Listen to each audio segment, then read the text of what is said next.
Sejam todos bem-vindos ao estudo diário das Escrituras. Vou mandar um forte abraço aqui para o Júlio César de Souza Barros. Ele agradeceu aqui as mensagens diárias e também finaliza dizendo até amanhã. Tem a Karina Toledo K, também agradecendo as mensagens diárias, falando que faz uma grande diferença na vida dela, que ela sente o Espírito Santo. E finalizando aqui com a mensagem da Yara Cristina Silva, minha filha aqui do coração.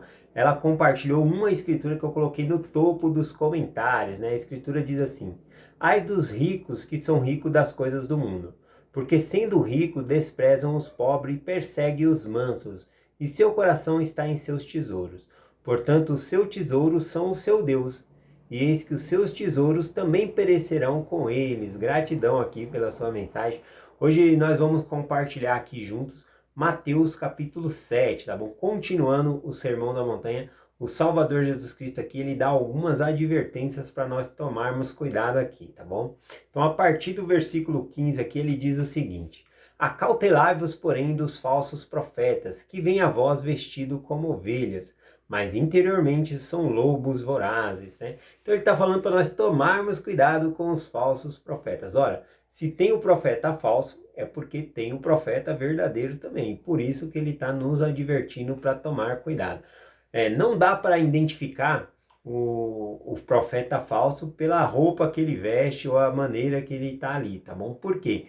Porque Cristo mesmo falou que ele vai vir até vós vestido como ovelha, se fazendo de bonzinho, Então, mas interiormente, lá dentro, ele é um lobo devorador. O que o lobo faz? Ele consome a ovelha. Então, esse falso profeta, ele quer somente os ganhos ali, Ele fica só pedindo coisa ali para as ovelhas a ovelha aqui é o povo, Ou seja, a igreja de Cristo ali. E eles ficam só recolhendo, Os donativos, tudo ali, mas eles não têm preocupação em cuidar da ovelha, mas sim em ganhar o próprio sustento ali, Usufruir dos bens ali do próximo, tá bom? Então essa é uma das características. Mas Cristo ainda vai falar sobre outra maneira que nós podemos saber aqui qual é a diferenciação de um profeta verdadeiro e um profeta falso, tá bom? Interessante dizer também que a partir do século I, depois de Cristo ali, já surgiu falsos profetas, falsos apóstolos. A gente consegue achar relatos dentro das escrituras na qual tinha problema ali com falsos apóstolos que apareciam, falsos profetas e assim por diante, tá bom? Uma dessas passagens aqui está em Apocalipse capítulo 2, versículo 2, Falando da igreja em Éfeso, Diz assim, ó: e puseste à prova os que dizem ser apóstolos e não o são, e tu os achaste mentirosos, Então a igreja de Éfeso, tendo ali Paulo, foi um grande pregador ali na igreja de Éfeso, ele que fundou ali, organizou aquela igreja, então ele doutrinou muito bem. Então quando vinha alguém com ensinamento falso, eles identificavam ali, não, esse profeta aqui não é verdadeiro não. Então eles colocaram à prova se eram apóstolos mesmo e não eram, Então eles expulsou do meio dele. Naquela época, pessoas chegavam, até onde havia sido organizada a igreja, hospedavam-se na casa dos membros, usufruindo ali, do consumindo, o bem da família, e pedia também, donativos, pedia ali arrecadação na igreja e ia embora, com aquilo que eles arrecadavam ali, tá bom? Então eram falsos apóstolos, falsos profetas que apareciam. Então a partir do século I ali já houve problema com isso. Uma das vezes aqui também, nós podemos ver lá no livro de Atos, capítulo 19, Paulo ele chega numa região onde já havia sido pregado o evangelho, e ele chega lá e pergunta, vocês já receberam o Espírito Santo, E eles falam, nossa, nós nunca ouvimos falar que haja Espírito Santo. Aí Paulo perguntou, ué, como que vocês foram batizados então? Aí eles falaram, nós fomos batizados no batismo de João.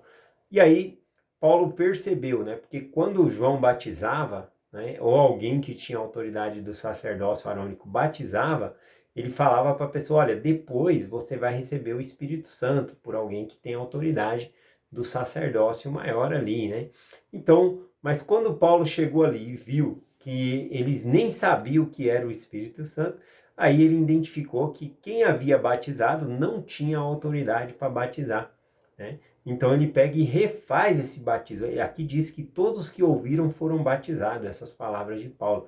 porque não tinham certeza realmente que quem batizou tinha autoridade. Então eles foram rebatizados, e aí então Paulo coloca as mãos sobre a cabeça deles e dá a ele o Espírito Santo. Então olha que tinha gente, né, tal como hoje, né, tem pessoas que fazem o batismo, né, estão batizando, mas não receberam a autoridade, né, de Deus para efetuar o batismo, tá bom? Então na época lá, no ano 100, né, depois de Cristo ali, também a igreja encontrou sérios problemas, né, com falsos apóstolos, falsos profetas que iam surgindo ali, tá bom? Vamos continuar aqui, ver, vamos continuar aqui o versículo 16, né? O versículo 16 diz assim, ó: pelos seus frutos conhecereis, porventura colhem uvas dos espinheiros ou figo dos abrolhos, né? Então ele está falando, ele vai falar lá no versículo 20 também, né? Qual é a diferença, como nós vamos saber se um profeta é verdadeiro ou falso, se um apóstolo é verdadeiro ou falso, né? Hoje em dia existe muitos profetas, muitos apóstolos, como nós vamos saber? O próprio versículo revela, pelos seus frutos os conhecereis, tá bom? Então ele falou, colhe-se uva dos espinheiros? Não, o pé de espinho vai dar espinho, né? Não vai dar uva, né? Colhe-se uva dos abrolhos? Abrolhos eu peguei aqui a palavra no grego, né? Para simbolizar para nós. Abrolho é uma planta espinhosa, planta selvagem, espinhosa, nociva para outras plantas, né? Onde ela cresce ali, outras plantas não crescem ao redor, porque na raiz dela solta um veneno. Então ela é nociva para o solo, ela consome, né, o nutriente do solo de maneira que outras plantas não crescem ao redor. Esse que é o abrolho aqui, tá bom? Normalmente na agricultura, esse tipo de planta, eles pegam, né, e criam veneno para matar formiga, matar outros insetos ali, né? Porque é uma planta que solta algum tipo de veneno ali que faz mal para o solo também. A gente também acostumado a comer aí já alimentos assim, né? Com veneno para matar outras coisas. O alimento nosso, infelizmente, não é tão saudável assim. Mas vamos continuar aqui, né? Ele está falando que não dá para colher uva desses abrolhos, né? Ou dos espinheiros, porque eles não produzem isso, né? Vai produzir veneno, vai produzir espinho, tá bom? Então, uma das características aqui do profeta falso, né? Como nós podemos saber. Ele continua no versículo 17. Assim, toda árvore boa produz bons frutos. Parou aqui meu aplicativo. Bom, toda árvore boa produz bom fruto, e toda árvore má produz frutos maus. Não pode a árvore boa dar frutos maus, né? E nem a árvore má dar frutos bons. Toda árvore que não dá bom fruto, corta-se e lança-se no fogo.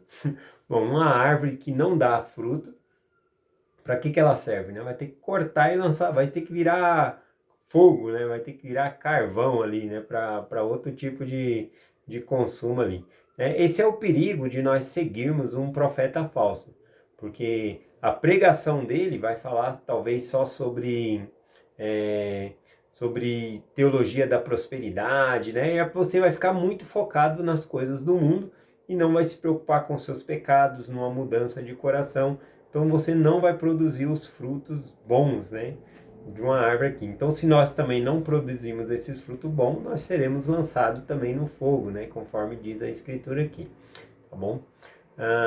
O versículo 20, então, ele finaliza aqui dizendo, né, assim pelos seus frutos os conhecereis, tá bom? Então é pelo fruto que se conhece a árvore. Então é pelo fruto ali. Então, existem muitos profetas falsos, mas também existe o profeta verdadeiro. Como nós podemos saber? Vou dar um exemplo aqui, né? Em nossa época, né, tem o profeta Joseph Smith, surgiu o profeta Joseph Smith. Como nós podemos saber que o profeta Joseph Smith ele foi um profeta de Deus, né? A própria escritura aqui em Mateus, Jesus Cristo falando, ele diz, pelos seus frutos os conhecereis. Qual que foi o fruto que Joseph Smith ele produziu, né? Nós temos a tradução do livro de Mormon. Ele não escreveu o livro de Mormon, mas ele fez a tradução pelo dom e poder de Deus. Então, podemos dizer que o fruto do profeta Joseph Smith foi a tradução do livro de Mormon. Então, se você souber que o livro de Mormon ele é bom, que ele é verdadeiro, você vai saber então que o profeta né, Joseph Smith ele é um profeta verdadeiro, porque esse foi o fruto que ele deixou, né? E existe uma promessa dentro do livro de Mórmon, né? Especificamente lá em Moroni, capítulo 10, do versículo 3, né, ao 5 ali, fala que quando nós recebemos essas palavras, ou seja, o livro de Mórmon, e nós ponderarmos no coração qual bondoso Deus tem sido conosco, né? Desde a criação de Adão até a nossa época, né? A pensar em todas as coisas boas que Deus tem feito conosco. E aí, então, nós podemos perguntar a Deus, em nome de Jesus Cristo, se essas coisas não são verdadeiras. Ou seja, que o livro ele é verdadeiro ou não. E se nós perguntarmos com real intenção, o Senhor vai nos manifestar a verdade pelo poder do Espírito Santo. E pelo poder do Espírito Santo, podeis saber a verdade de todas as coisas. Então, ao saber que o livro de Mórmon ele é verdadeiro, você vai saber que Joseph Smith ele foi um profeta de Deus.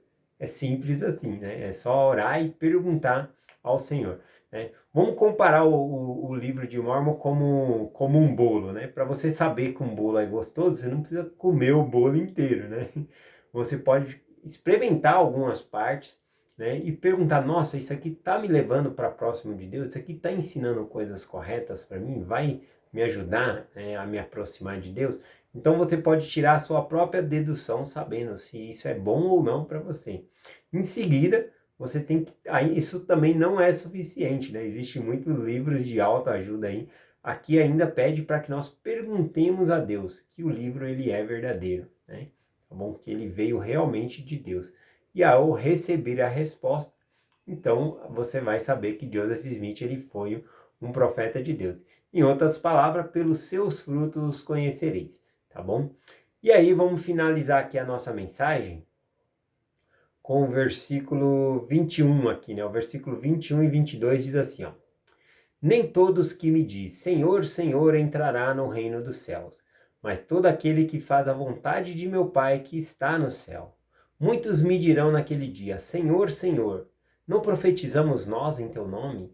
E em teu nome não expulsamos demônios? E em teu nome não fizemos muitas maravilhas? Primeira coisa que eu quero comentar aqui no versículo 21 e 22 é a repetição do nome do Senhor aqui, quando diz Senhor, Senhor. Você sabia que nas escrituras, quando é mencionado o nome da pessoa duas vezes ali, aqui é o nome do Senhor, né? Mas quando é mencionado duas vezes, inclusive o próprio Senhor, ele usa isso, né? Quando ele cita o nome da pessoa duas vezes, significa de uma forma íntima, que conhece intimamente aquela pessoa. Eu deixei aqui na descrição algumas escrituras que falam sobre isso, né? Temos lá em Gênesis 22:11, 1 Samuel capítulo 3:10, que eu amo demais, né? Que é quando o Senhor chama Samuel para ser um profeta, e aí ele fala Samuel, Samuel. Quando chama duas vezes, significa chamando com carinho, com intimidade, tá bom? Então significa intimidade quando é chamado duas vezes aqui.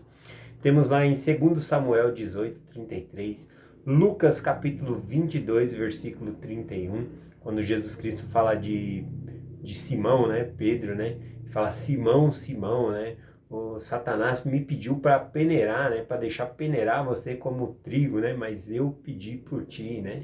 Então é uma maneira carinhosa e íntima de chamar. Então aqui, quando esses homens, né, dizem aqui, Senhor, Senhor, não fizemos nós muitas coisas, então não. Eles estão dizendo que conhece o Senhor intimamente. Tá bom? Eles estão dizendo que tem uma profundidade, que tem um relacionamento com Deus. Isso é o que eles dizem, né? Mas olha só o que a versículo continua dizendo aqui, né? Finalizando aqui, versículo 23. A resposta do Senhor.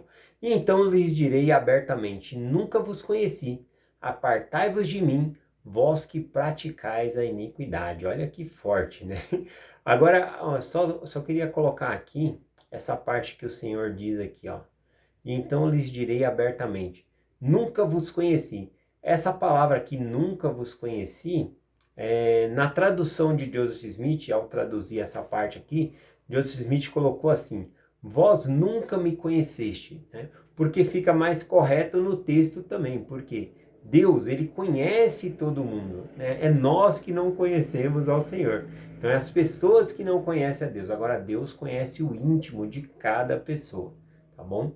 Então, aqui, quando eles falam, Senhor, Senhor, não profetizamos nós, eles estão declarando que têm intimidade com Deus, mas, na verdade, eles não conhecem a Deus, tá bom?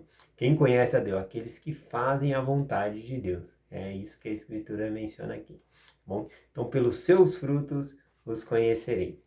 É essa a mensagem que eu compartilho com vocês, em nome de Jesus Cristo. Amém. Até amanhã.